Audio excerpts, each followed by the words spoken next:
friends. Today we're reading Abuela's Weave by Omar Castaneda. This is a story about a grandmother, or Abuela, and her granddaughter who worked together to make beautiful clothing. Pull back hard, old Abuela said. Make it jolt so the threads stay close, like a family. Esperanza thrust the bolt through the opened weave and pulled the bar down on the loom with all her might. Yes, Abuela. They're working together on these things called looms to make cloth. They weave the thread back and forth, up and down, until it makes a big piece of cloth that's very colorful. You're learning, Abuela said. Esperanza looked at her grandmother out of the corner of her eye. She knew that Abuela was nervous about going to the market. Her mother said that the hupils and tapestries Abuela made could pull the wonder right out of people. But these days, more and more goods were made by machines. Esperanza worried that people would tease Abuela about her birthmark, as some kids had once done. Well, that wasn't very nice of them.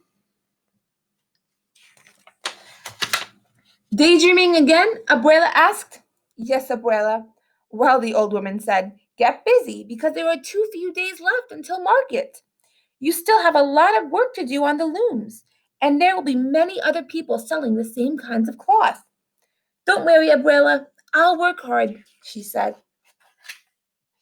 And she did. Esperanza and her grandmother worked from early morning, even before the sun was up, until well past when the moon came out. They showed no one their work, not even Esperanza's mother, because it was a special thing that they wove. They wanted to wait for the Fiesta de Pueblos in Guate to reveal it. They're making some very special cloth. Soon the day arrived, bright with sun, and the leaves were glistening from the previous night's rain. It seemed like a good day for Esperanza and her grandmother.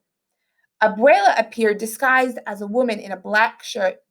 Dressed in black, she wrapped a long shawl around her shoulders and across her face so that nobody could tell who she was.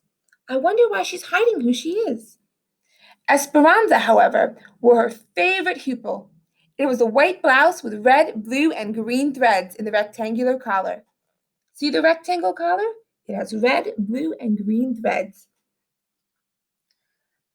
And hidden within the intricate designs of the blouse were quetzals, or birds flying freely in the threads, the way they once flew in the great forests of Guatemala. Can you see the birds on her shirt? She carried on her head a large straw basket full of hupils, tablecloths, skirts, and the special tapestry she made. Esperanza walked steadily down the dirt avenue of Santa Cruz to get to the highway where the Guate bus would pick them up. Abuela walked several paces behind. She insisted that they had to pretend not to know each other. This way, if my birthmark frightens customers, they will still buy from you, Abuela explained. Oh, I hope that people will buy from her anyway. It doesn't matter what she looks like. She worked hard to make beautiful cloth. When the bus came, Abuela did not even help lift the heavy basket to the boys who strapped the bags onto the roof of the bus. Inside, they sat 3 seats apart, as if they were strangers. When they arrived, the noise in the city was deafening. That means it was very, very loud.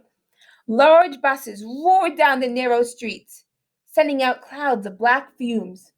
Horns blasted, beep, beep, and people hurried roughly down the sidewalks. Esperanza wanted more than anything to get off Sexta Avenida, where people jammed the walkways and yelled from their shops. She felt trapped. Esperanza's used to living in the country, where there's a lot of space and not so many people. In the city, there's not as much space and there's a lot of people. She felt trapped. Her lungs hurt from the automobile fumes, and her ears rang with the sounds of screeching brakes. Esperanza walked quickly, the basket steady on her head, her mind thinking about getting to the stalls to set up for the fiesta in the Park Central. That's where she's going to sell her cloth that she made. The stalls were already filled when Esperanza arrived. Old men and women nearby shooed her away or ignored her when she asked for help. She's being very brave to do this all by herself. At last, all she could do was set her basket between the narrow slats of two stalls. On one side, a family sold pottery, and on the other side, clothing made from looms in one of the factories. They're selling the same kind of clothes that Esperanza made. Do you think people will still buy Esperanza's clothing? The woman on the other side sold long bolts of cloth, musical instruments, and decorative bags. The bags all had zippers. Everything was beautiful, Esperanza thought. She thought no one would buy anything from her. She and her grandmother would return to Santa Cruz with no money, the long hours wasted, and the family sad. I don't know. I think she worked really hard on these cloths. I bet they're very beautiful and people will buy them. Esperanza sadly took out her wares to hang them one by one on long splinters in the wood on either side. She felt so alone. Even her poor Abuelita was nowhere to be seen. The people slowly noticed, though. They pointed at the fancy weaving Esperanza had done. Tourists and Guatemalans alike drew closer to her tiny stall and looked up with wonder at the beautiful work in front of them. Look at the beautiful cloth that she made. She worked so hard on it. I think it's prettier than any of the cloths around her.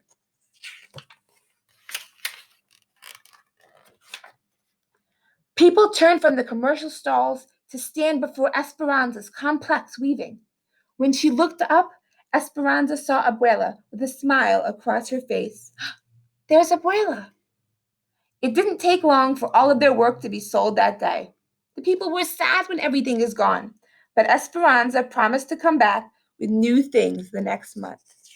So they loved her weaving that she did. And on the way back to Santa Cruz, grandmother and granddaughter sat side by side. Esperanza's smooth and nimble fingers held tightly in her abuela's wrinkled old hands, and they traveled together. The end. I hope you enjoyed the story, friends. Have a great rest of your day.